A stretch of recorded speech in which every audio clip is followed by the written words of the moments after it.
Bonjour à tous et à toutes. Je m'appelle Hélène Potriche, je suis médecin généraliste à Séverac-le-Château, c'est en Aveyron.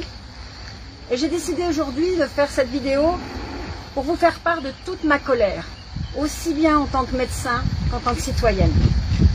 Tout d'abord, ma colère de médecin, à qui le gouvernement demande de trahir le secret professionnel, en signalant non seulement mes patients qui seraient dépistés positifs au Covid-19, comme cela se fait déjà pour les maladies à déclaration obligatoire, mais également toutes les personnes qui ont été en contact avec eux durant les 2 semaines qui précèdent le dépistage positif, en donnant leurs coordonnées, nom, adresse et même numéro d'immatriculation à la sécurité sociale.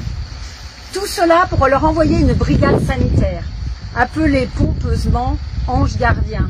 Quelle hypocrisie! Moi, j'appelle cela de la délation.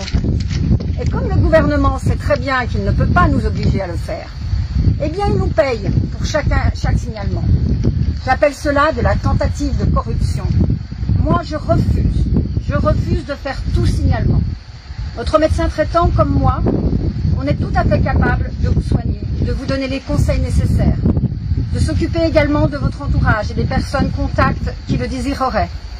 Nous n'avons besoin ni de la sécurité sociale, ni du gouvernement pour vous soigner en garantissant le secret professionnel.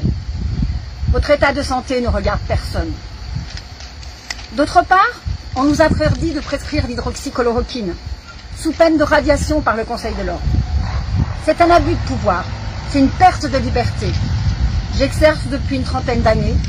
J'ai prescrit de nombreuses fois l'hydroxychloroquine, en toute connaissance de cause, en respectant les précautions d'usage, et jamais je n'ai eu un accident.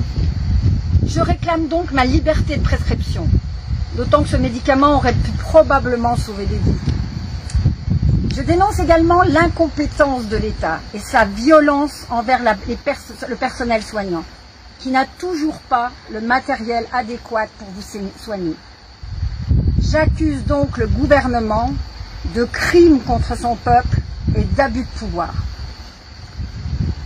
Je voulais également vous témoigner ma colère de citoyenne face aux décisions de l'État et vous dire que personnellement, je refuse d'être dépistée, je refuse d'être vaccinée, je refuse de mettre ma fille à l'école le 11 mai. Non pas parce que j'ai peur du virus, mais parce que je pense que nos enfants ne pourront pas recevoir un enseignement dans la sérénité, avec les contraintes qui leur sont imposées, et la peur et le doute que notre gouvernement a semé, sans prendre en plus la responsabilité de ces décisions. Je refuse d'être pistée, je refuse d'être manipulée. Je veux garder ma liberté, mon intégrité, sans compromis aucun. Et vous, que désirez-vous? Par ces quelques mots, j'aimerais tellement pouvoir réveiller en vous, en nous-mêmes, à chacun de nous, la puissance qui est en nous. La puissance de penser, la puissance d'action, pour que chacun de nous soit respecté. Je vous souhaite ainsi d'être en paix.